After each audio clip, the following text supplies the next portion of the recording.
Hi, ഇന്ന് ഒരു pushup ട്യൂട്ടോറിയലാണ്.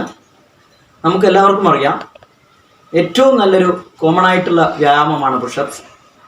പ്രത്യേകിച്ച് നമ്മുടെ ഷോൾഡർ, ചെസ്റ്റ്, ട്രൈസപ്പ് ഈ ഭാഗങ്ങളാണ് ഏറ്റവും കൂടുതൽ എഫക്റ്റ് ചെയ്യുന്നത്. അതുകൊണ്ട് തന്നെ നമ്മുടെ ഹൃദയത്തിൻ്റെ പ്രവർത്തനത്തിന് ഏറ്റവും നല്ലൊരു വ്യായാമം കൂടിയാണ് പുഷപ്സ്. നോർമൽ പുഷപ്സ് എങ്ങനെ ശരിയായ രൂപത്തിൽ ചെയ്യാം എന്നുള്ളതാണ് നമ്മുടെ ഈ ട്യൂട്ടോറിയലിൻ്റെ ലക്ഷ്യം. പല ആളുകളും ഇന്ന് പുഷപ്സ് ചെയ്യുന്നത് തെറ്റായ രൂപത്തിലാണ്. അത് കൃത്യമായ ഗൈഡൻസ് കിട്ടാത്തതുകൊണ്ടാണ്. മറ്റ് പല ആളുകളും ചെയ്യുന്നത് അനുകരിക്കുന്നതുകൊണ്ടാണ്. അപ്പോൾ പുഷപ്സ് ചെയ്യുമ്പോൾ ശ്രദ്ധിക്കേണ്ട പ്രധാനപ്പെട്ട കാര്യങ്ങൾ എന്തൊക്കെ എന്നുള്ളതാണ് നമ്മുടെ ഈ ട്യൂട്ടോറിയലിലൂടെ നിങ്ങൾ വാച്ച് ചെയ്യാൻ പോകുന്നത്. ഓക്കെ, പുഷപ്സ് ചെയ്യുമ്പോൾ ശ്രദ്ധിക്കേണ്ട പ്രധാനപ്പെട്ട കാര്യം, ഒന്ന്, നമ്മുടെ കൈകൾ തമ്മിലുള്ള അകലം ഷോൾഡറിൻ്റെ അകലമായിരിക്കണം. പല ആളുകളും പറയുന്നുണ്ട് ഷോൾഡറിനെക്കാട്ടും കുറച്ച് അകലം കൂട്ടി.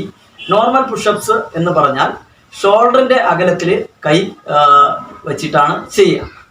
അതുപോലെ തന്നെ നമ്മുടെ അപ്പർ ബോഡിയും ലോവർ ബോഡിയും ഒരേ സമയത്ത് താഴുകയും ഉയരുകയും വേണം. നോക്കാം. സ്റ്റാർട്ട്. നമ്മുടെ ഷോൾഡറിൻ്റെ അകലത്തിലാണ് നമ്മുടെ കൈ വെക്കുന്നത്. ചില ആളുകൾ ഉള്ളിലേക്കാക്കി വെക്കും. ഇത് ശരിയല്ല. ഈ രൂപത്തിൽ പുഷപ്സ് ചെയ്യാൻ പാടില്ല. അതുപോലെ തന്നെ ചില ആളുകൾ പുറത്തേക്ക്, ഔട്ട്സൈഡിലേക്ക് കൈവെക്കും. അതും തെറ്റാണ്. നമ്മുടെ കൈ സ്ട്രെയിറ്റ് ആയിരിക്കണം. അതുപോലെ തന്നെ ഷോൾഡറിൻ്റെ അകലമായിരിക്കണം. അതിനുശേഷം കാല് നമുക്ക് ചേർത്ത് വെക്കാം, കുഴപ്പമില്ല. കാല് ഷോൾഡറിൻ്റെ അകലത്തിലോ അതേപോലെ തന്നെ കാല് രണ്ടും ചേർത്തോ വെക്കുന്നതിൽ തെറ്റില്ല. ഓക്കെ. നമ്മുടെ ബോഡി, അപ്പർ ബോഡിയും ലോവർ ബോഡിയും ഒരേ സമയത്ത് താഴുകയും ഒരേ സമയത്ത് നിവരുകയും ചെയ്യണം. ഒരേ സമയത്ത് താഴുകയും ഒരു പ്രാവശ്യം കൂടി ചെയ്യാം. നമ്മൾ കൈ രണ്ടും സ്ട്രെയിറ്റ് ആയിരിക്കണം. ആരും തന്നെ ഉള്ളിലേക്ക് കൈ ഈ രൂപത്തിൽ ഡയമണ്ട് പുഷപ്പ് ചെയ്യുന്ന രൂപത്തിൽ വെക്കാൻ പാടില്ല. നോർമൽ പുഷപ്പ് ചെയ്യുന്ന സമയത്ത് കൈ ഉള്ളിലേക്ക് വെക്കാൻ പാടില്ല. കൈ സ്ട്രെയിറ്റ് ആയിരിക്കണം. അതുപോലെ തന്നെ പുറത്തേക്ക്, ഔട്ട്സൈഡിലേക്ക് വെക്കാൻ പാടില്ല. രണ്ട് കൈയും സ്ട്രെയിറ്റ് ആയിരിക്കണം. ഷോൾഡറിൻ്റെ അകലമായിരിക്കണം. അതേപോലെ തന്നെ കാലിൻ്റെ വിരലിൻ്റെ അറ്റാണ്, അതുപോലെ തന്നെ കൈയുമാണ് നമുക്ക് തറയിൽ ടച്ച് ചെയ്യും.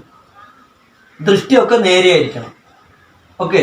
ഈ രൂപത്തിൽ അപ്പറും ലോവറും നേരെ താഴുകയും ഒരേ സമയത്ത് നിവരുകയും ചെയ്യാം.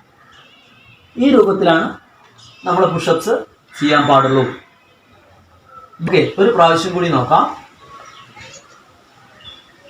Down, up, down, up.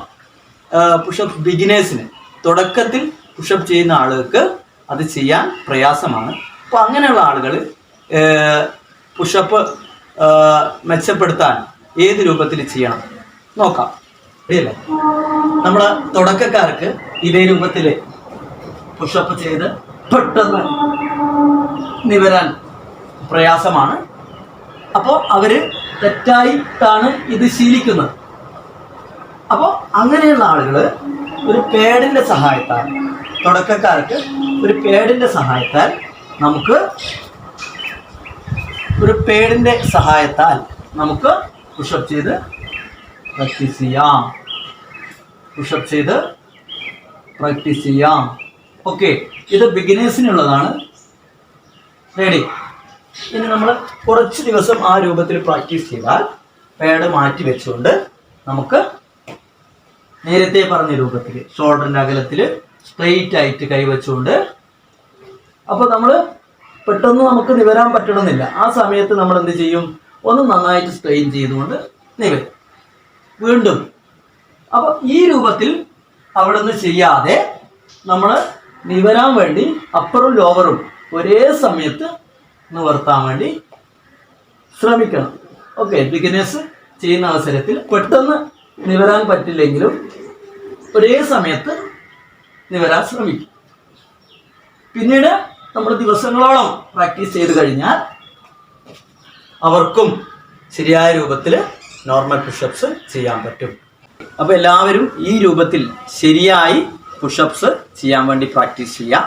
നമ്മുടെ കൈ എപ്പോഴും ഇന്നറോ ഔട്ട്സൈഡോ വെക്കാതെ സ്ട്രെയിറ്റ് ആയിട്ട് ഷോൾഡറിൻ്റെ അകലത്തിൽ വെക്കുക. അതേപോലെ തന്നെ അപ്പർ ബോഡിയും ലോവർ ബോഡിയും ഒരേ സമയത്ത് താഴുകയും നിവരുകയും ചെയ്യും. ഈ വീഡിയോ ഇഷ്ടപ്പെട്ടു കഴിഞ്ഞാൽ എല്ലാവരും നമ്മുടെ ചാനൽ സബ്സ്ക്രൈബ് ചെയ്യുക. അതുപോലെ തന്നെ മുകളിലുള്ള ബെൽ ബട്ടൺ ക്ലിക്ക് ചെയ്യുക. Okay, by.